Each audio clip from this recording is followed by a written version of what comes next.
Habakkuk 2, 6 through 14. Shall not all these take up their taunt against him with scoffing and riddles for him, and say, Woe to him who heaps up what is not his own, for how long? And loads himself with pledges. Will not your debtors suddenly arise, and those awake who will make you tremble? Then you will be spoil for them, because you have plundered many nations. All the remnant of the peoples shall plunder you, for the blood of men and violence to the earth, to cities and all who dwell in them. Woe to him who gets evil gain for his house, to set his nest on high, to be safe from the reach of harm. You have devised shame for your house by cutting off many peoples. You have forfeited your life, for the stone will cut out from the wall, and the beam from the woodwork respond.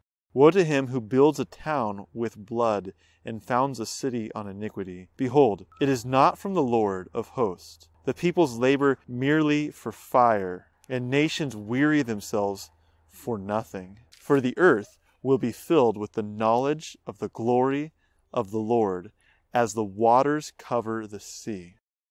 Well, life is not fair, and we get to be repeatedly reminded of that. We all see sin firsthand. We are not short of examples of injustice. When we think of injustice, it's so easy to think politically, or just to take a narrow slice of injustice that we see in the news. And certainly there's injustice there. But I want to push us beyond that as well. In this world of sin, there is so much wrong and wickedness and injustice. And the form it takes might be very different than the form you see on the news.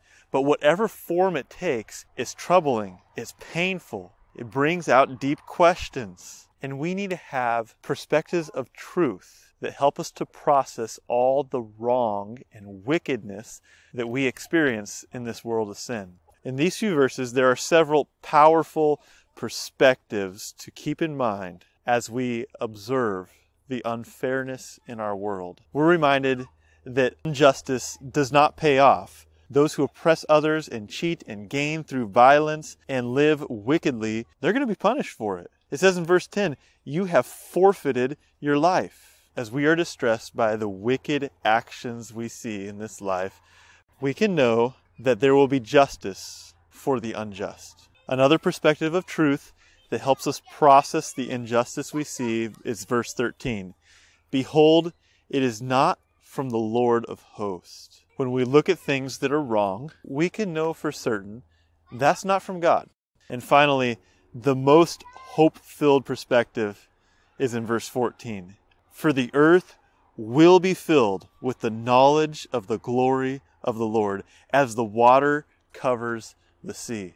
We look at wickedness all around us and this disease of sin that we live in, and it just hurts our hearts. And there is some expression of wickedness that is hurting your heart right now, that's painful. And you need to be reminded that one day the knowledge of the glory of the Lord will fill the earth. There is wrong stuff all around us.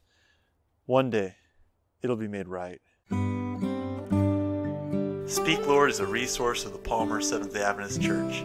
Find us online at palmerak.adventistchurch.org and at pastorryanrogers.com.